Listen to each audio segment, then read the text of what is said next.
What's up guys, LeopoldTheBrave here, and welcome to what is essentially a reboot of a series I did a year ago, where I came up with representation concepts for characters in Super Smash Bros.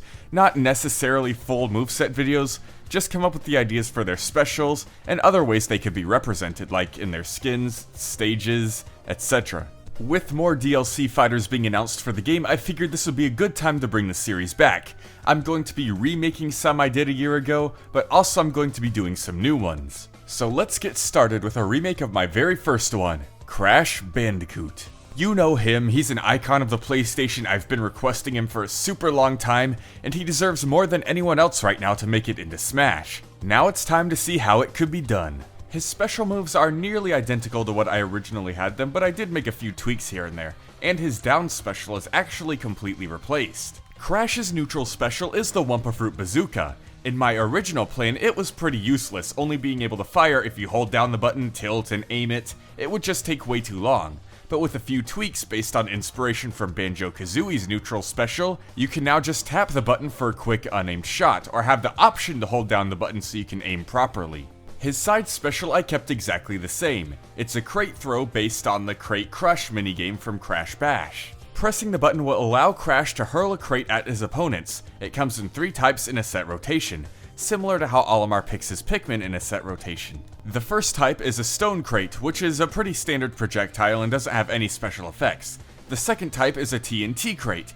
It has a timer and won't explode until the timer reaches 0, no matter what. If it explodes while in the air though, it will have a meteor effect that will spike its opponents, so people who are extremely skilled and master the timing can get their opponents as they try to recover. The third type are nitro crates, which come out really fast and explode upon impact. Contrary to the games though, they wouldn't be as powerful as TNT crates. You gotta make up for those TNTs having a timer, you know. Crash's up special would be his iconic spin attack. Just like Donkey Kong and Link, he could either perform it in the air to recover, or do it across the ground. Tapping it repeatedly though will activate the Super Tornado Spin from Crash Bandicoot Warped, allowing him to get extra distance and height. For Crash's down special, I originally had him doing a very simple body slam, but this time I changed it to incorporate his mask, Aku Aku, into his moveset. Similar to Crash of the Titans, Aku Aku protects Crash in a magical bubble.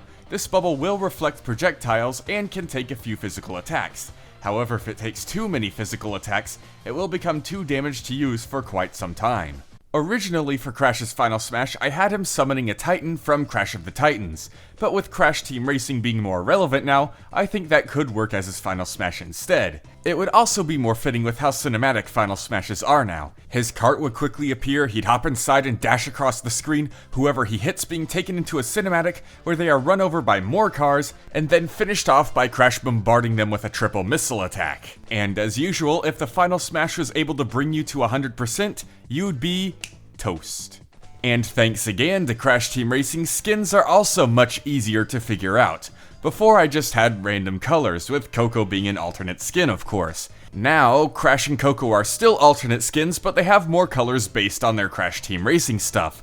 Crash is based on his own skins, the blue hyena one and the Shiba Inu one, with the fourth one being a darker tone of orange, and green pants in reference to fake Crash. Coco skins, though, would be references to the Nitro Squad in Crash Team Racing Nitro Fueled. Her default skin could double as representation of Tana and Isabelle considering the blonde hair. She'd have green hair to represent Ami, blue hair to represent Megumi, and black hair to represent Liz. Or purplish black hair, however you want to see her. When it comes to stages, I know these characters typically only come with one, but I'm including multiple options since they tend to usually go with whatever the boring first stage is, like Green Hill Zone for Sonic. Or like the boring first stage I'm suggesting here, Insanity Beach from Crash Bandicoot 1. It would be a pretty standard stage where you'd walk off the sides instead of falling off, but in the center would be the iconic crate bridge from the first level of the game. You could break it apart one crate at a time, and destroying them all would of course create a huge pit in the center of the stage to spike your opponents into.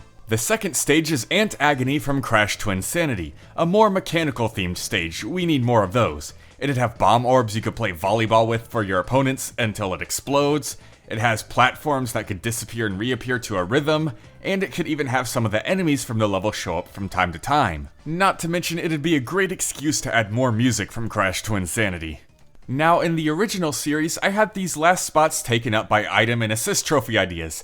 However, that wouldn't really work because DLC characters don't exactly come with those. Thankfully though, they still come with spirits, and spirit battles, which allows more ways to nod and reference their series. Our first spirit is Dr. Neocortex. He'd be represented by Ness. His conditions include favors neutral specials, in reference to how Cortex has a plasma shot that he can charge up, favors down specials, in reference to the force field Dr. Cortex also has, sharing the same blue color as Ness's down special, and the enemy falls slowly, in reference to how Cortex typically fights on a hoverboard. The second spirit is Tiny Tiger, who would of course be represented by Incineroar.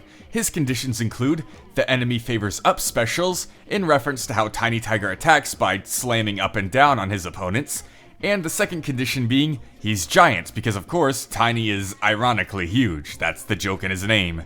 I feel like Tiny would actually be a pain to fight. A giant Incineroar that spams up special? No thank you. And the final spirit is Nitrous Oxide from Crash Team Racing, represented by Wario. His conditions include, this enemy favors side specials because Wario pulls out his motorcycle for that move, and that of course reflects Nitrous Oxide's kart racing origins, and the second condition is, the enemy is easily distracted by items, which also plays into the kart racing thing because typically you go for items to stop your opponents. And that's just about it. Time to end the video, but not before a music showcase. Now in the comments section below, please let me know if the music segment goes on for way too long. I just want to showcase a lot of tunes for each character I do in this series, to sort of give people a feel for their series because music can do that like nothing else. But I can also understand if people would see that as cheap filler, so let me know if you prefer how long this music section is, or if you'd like it to be shorter for the next fighter. With that said, enjoy the music, see you guys next time. Leopold the Brave, out.